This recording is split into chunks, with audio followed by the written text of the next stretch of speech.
Chapter 10. The South Bank Lion. The bus finally arrived in central London, and they all went as quiet as they took in the first sights of the regal city. London was a multicultural maze of pristine buildings and proud tradition. It was difficult to differentiate the landmarks from the non-landmarks, as everything was so well kept. Every building looked 100 years old and brand new at the same time. The teenagers aboard the bus pointed to the landmarks they recognized as they drove past him. Buckingham Palace, Westminster Abbey, Big Ben, the Tower of London, and Tower Bridge.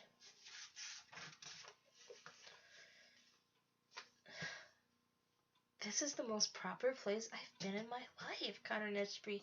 Just being here makes me feel like I should be dressed up. The bus stopped in a place called Trafalgar Square, near the Passengers' Hotel.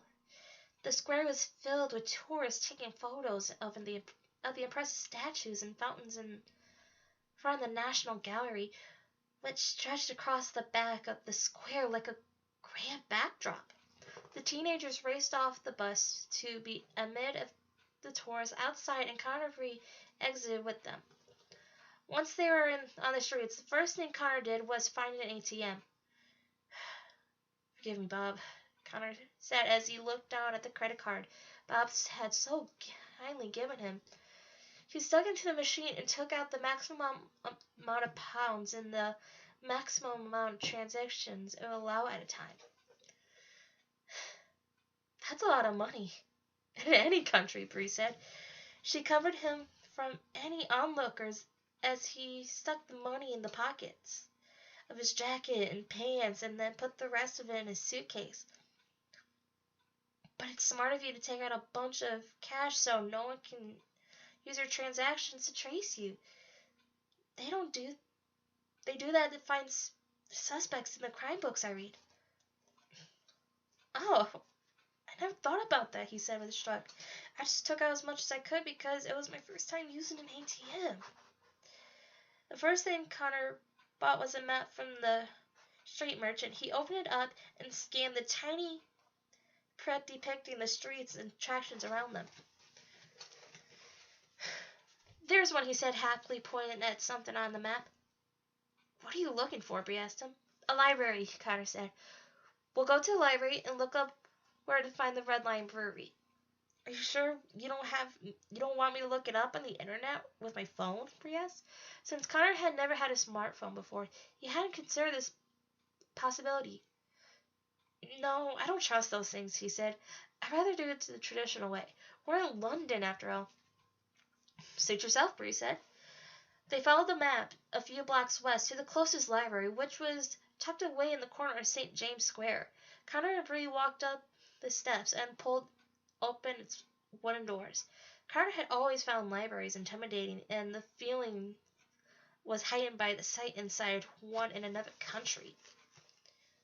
"Are you members?" the library in the front desk asked him.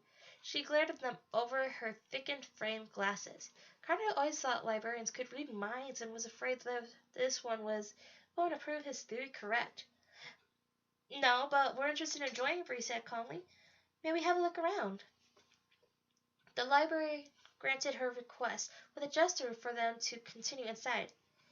"Baggage is not allowed inside the library," the librarian said when she saw their suitcases. "Oh, of course," Bree said. "Maybe leave them on the side here." She put her bag near the front door, and Connor placed Betsy beside it. The librarian permitted it with a nod, and they continued inside. Bree and Connor found a table in the back of the first floor. "I'll be right back. I'm going to find some books," Connor said, and disappeared into the rows of shelves. Bree sat down and made herself comfortable, looking at her phone while she waited. Connor returned 20 minutes later with a stack of heavy books. "Look what I found," Connor said. He showed Bree the first book in his stacks. "Breweries of Britain," Bree read. "That's great, Connor, but I looked up the library on my phone and apparently it was demolished in 1949. "You can't trust anything the internet says," Connor said. He frantically flipped through the book until he found a page written about the Red Lion Brewery. Oh no. According to this, the Red Lion Brewery was demolished in 1949. Shocking, Bree said sarcastically. I don't mean to be a downer, but I don't think the line we're looking for is around anymore. Connor let out a defeated high sigh, but he wasn't ready to give up just yet. He pulled out another book from his stack titled The Statues of London. He began flipping through it. After a couple of minutes, Connor started fidgeting with excitement as he read. Check this out, Connor said, showing Bree the section he had just read. The South Bank Lion. 13 tons, 13 feet wide. As silly as it would be to say a statue has lived, of all the statues in London, the one known as the South Bank Lion has lived many different lives. The statue was created in 1837 by W.F. Whittington and was constructed of artificial code stone.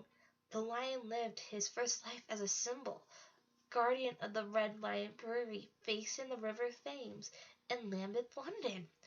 An intriguing era mystery surrounds the lion, as it was one of the only sculptures in the area not severely damaged in the bombings of World War II, and the Red Lion Brewery was eventually demolished in 1949.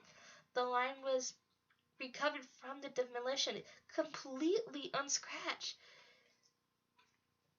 King George VI took a liking to the lion, and he had him moved to the Waterloo station. He spent his second life on display at the station for several years before being moved to the current resting place on Westminster Bridge in the South Bank area of central London. The remains of a secondary lion were also found in the demolition of the Red Lion Brewery. It was pieced back together and painted gold, and can now be seen in the Twickenham Stadium. Connor and Bree were both bubbling with excitement. That must be it. That's the line we need to find, Bree said.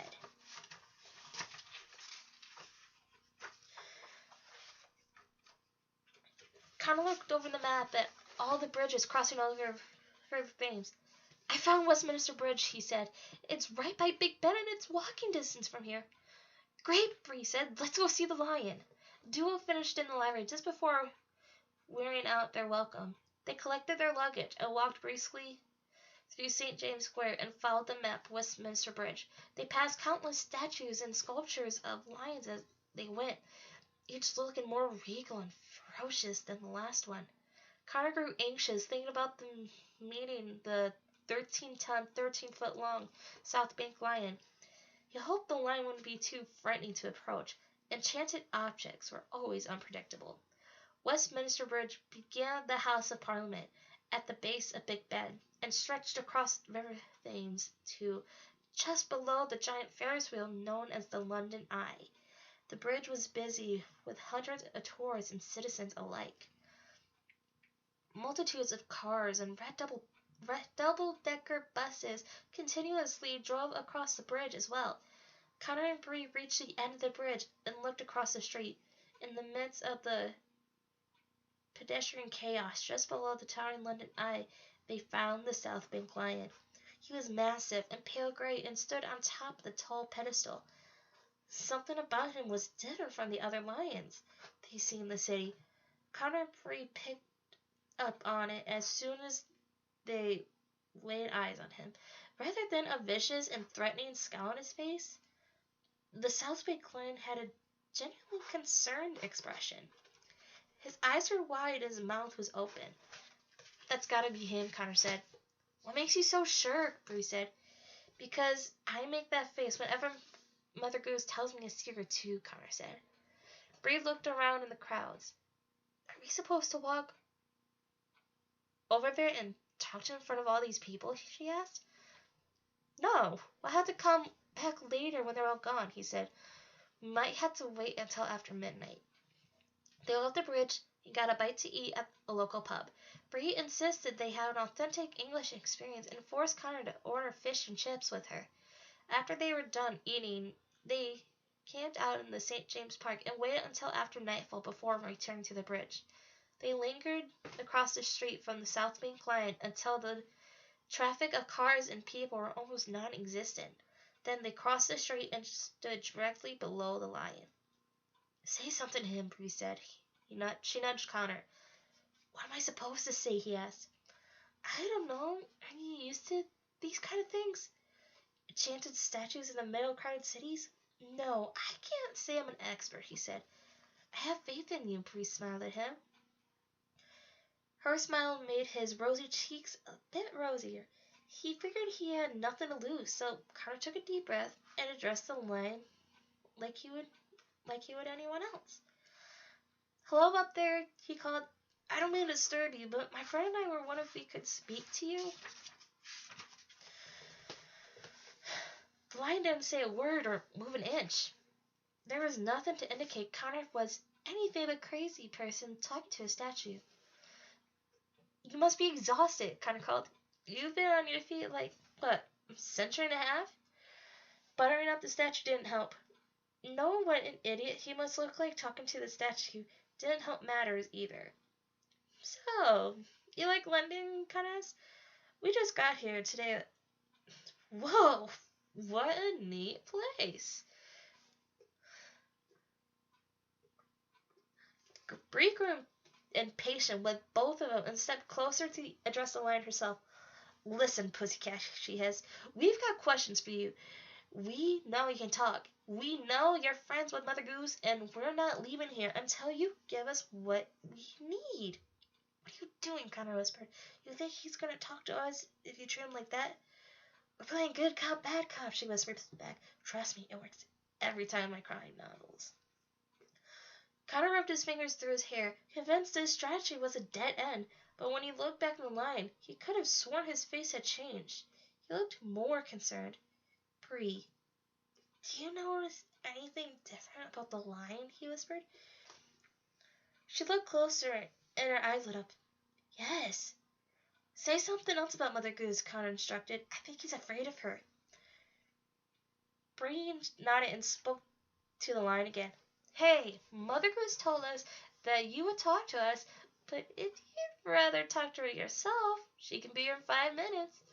There's no doubt about it. The lion was moving. They watched the South Big Lion's face grow more fretful the more they mentioned Mother Goose. Eventually, the statue couldn't take it anymore and shifted from its solid position.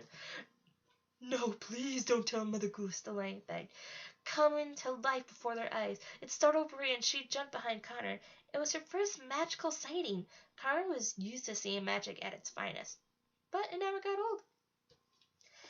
He stared up to the lion with an amazed smile. So you can talk, he said. Yes, I can talk, the lion went. I'll answer whatever questions you have. Just please don't call that woman here. Connor found his dislike to Mother Goose widely amusing. Why are you so afraid of Mother Goose? I'm not afraid of her. It's her stories I can't stand. The lion shook his head. Over the years she told me some outlandish secrets and I never wanted to know. And she never spills any of the details. If you knew half the things, I knew you would look definitely at her too. It's too much for one lion to bear. Is that why you look so concerned all the time, Cars? That's part of it, the lion said. His face suddenly grew very sad. He whimpered like he was about to cry. I'm also afraid of heights, and these people put me up to very tall things. And they separated me from my brother when the Red Lion Brewery was demolished, and I don't know where it is. The stone lion sniffled into his large paws. Oh, you're talking about the second lion statue, Bree said. She had regained her confidence and stepped out from behind Connor. He's still around. They painted him gold and put him on display in some sports arena. South Bank Lion was happy to hear this and looked a little less concerned before. Oh, that's such relief, he said. He always loved sports. Can he talk and move like you, Connor? No, he said he's just a normal statue, but we're made of the same artificial stone, the lion said. I was the only lion Mother Goose enchanted. Why did she enchant you? Connor asked. They had several important questions to ask, but he couldn't resist hearing the story. In the late 1800s, Mother Goose used to visit her friends at the Red Lion Brewery every Sunday night. the lion told him. Around the same time, she had just started training that horrible gander of hers to fly around. He was a terrible flyer, and every so often they would crash right into me on the roof. One night, they were a little too careless and hit me so hard I was knocked off the roof and shattered to pieces on the ground. She magically put me back together and cast an invincibility spell on me so I wouldn't leave such a mess next time they would knock me off the roof. Ah, so that's why you stayed in such good condition during the war and the demolition, Bree said. But that doesn't explain why you can talk, Connor pointed out. Well, after a few years, Mother Goose brewery friends started dying off, the lion explained. She wanted a friend who would stick around and give her an excuse to come back to the brewery. And unfortunately, she chose me. Although I still don't understand why she gave me the ability to speak when all I ever did was listen. Speaking of listening, Connor said, do you remember her mentioning anything about the Brothers Grimm and sabotaging a portal? The lion scrunched his forehead and tried to remember. Oh, that rings a bell, he said. Was this the time she led the French soldiers into a trap? Yes, that's it, Connor said with a happy jump. The lion's eyes grew wider and he nodded his giant stone head. Oh boy, I remember that story, he said. I wish I could forget it. It gave me nightmares for 50 years. Carlo knew he needed to be very clear and careful as he got the information out of him to avoid making any mistakes later. Do you remember where the portal was that she trapped the soldiers inside? He asked. I do, the lion said confidently. It was deep in the Bavarian woods, between twin trees that grew between twin medieval castles. The only reason I remember this is because I'm a twin myself. Where is Bavaria? Connor asked. It's an old country now that's now a state of Germany. Oh, Spree said. 2 trees between 2 medieval castles seems pretty easy to find. Oh, you wouldn't find the trees in the castles anymore, the lion told him regretfully. They're gone. What? Connor and Bree said together. What do you mean they're gone?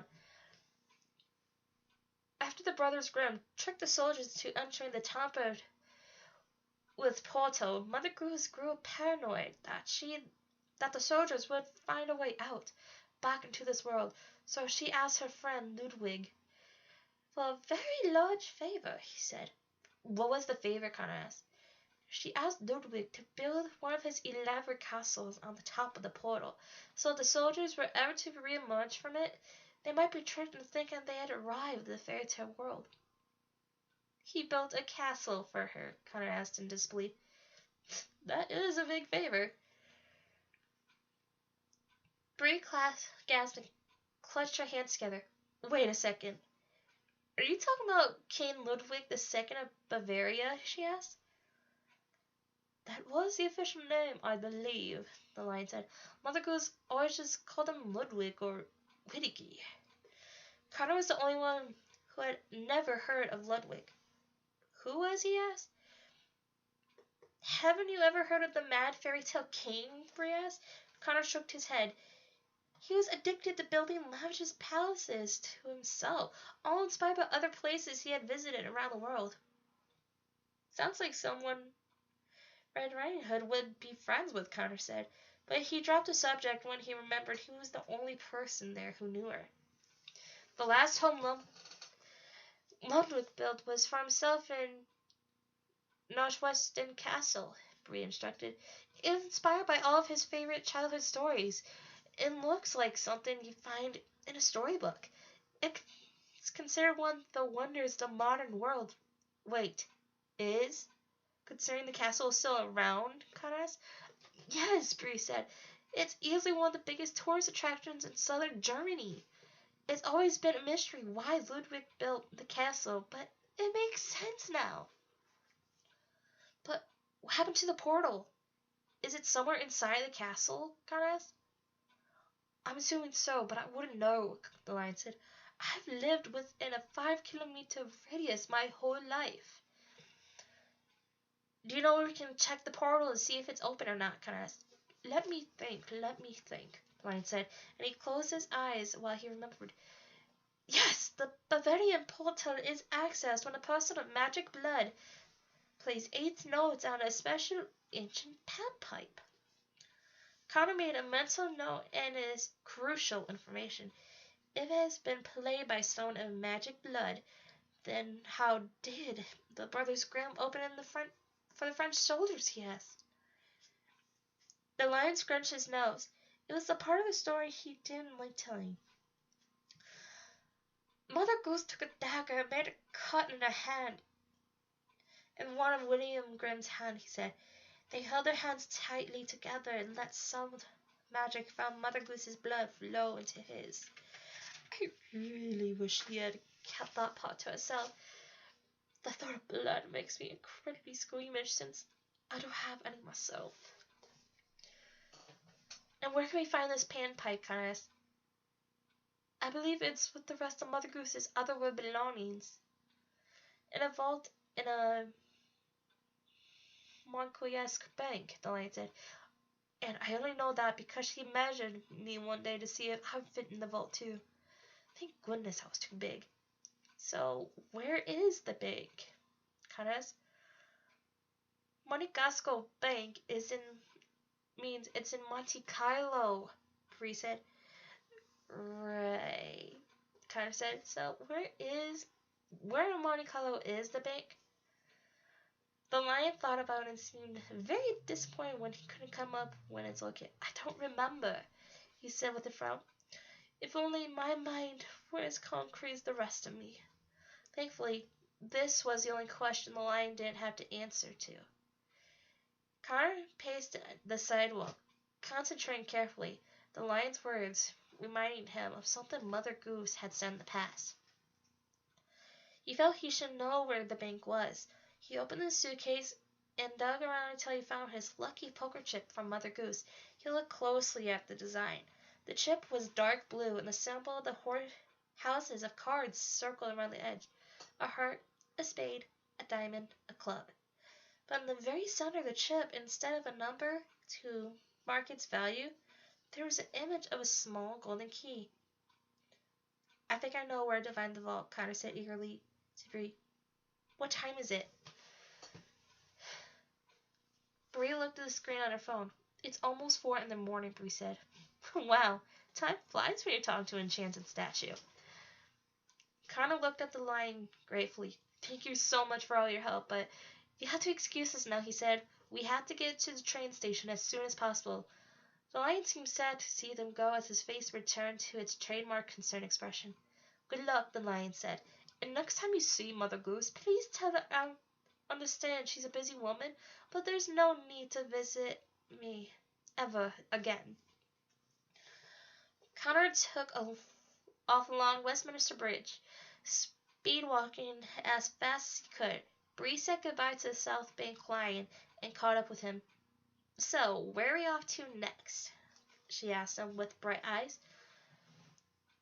We're going to Lumiere de Italy to Casino, Connor replied. Where is that at? Somewhere in Monte Carlo, I guess, he said.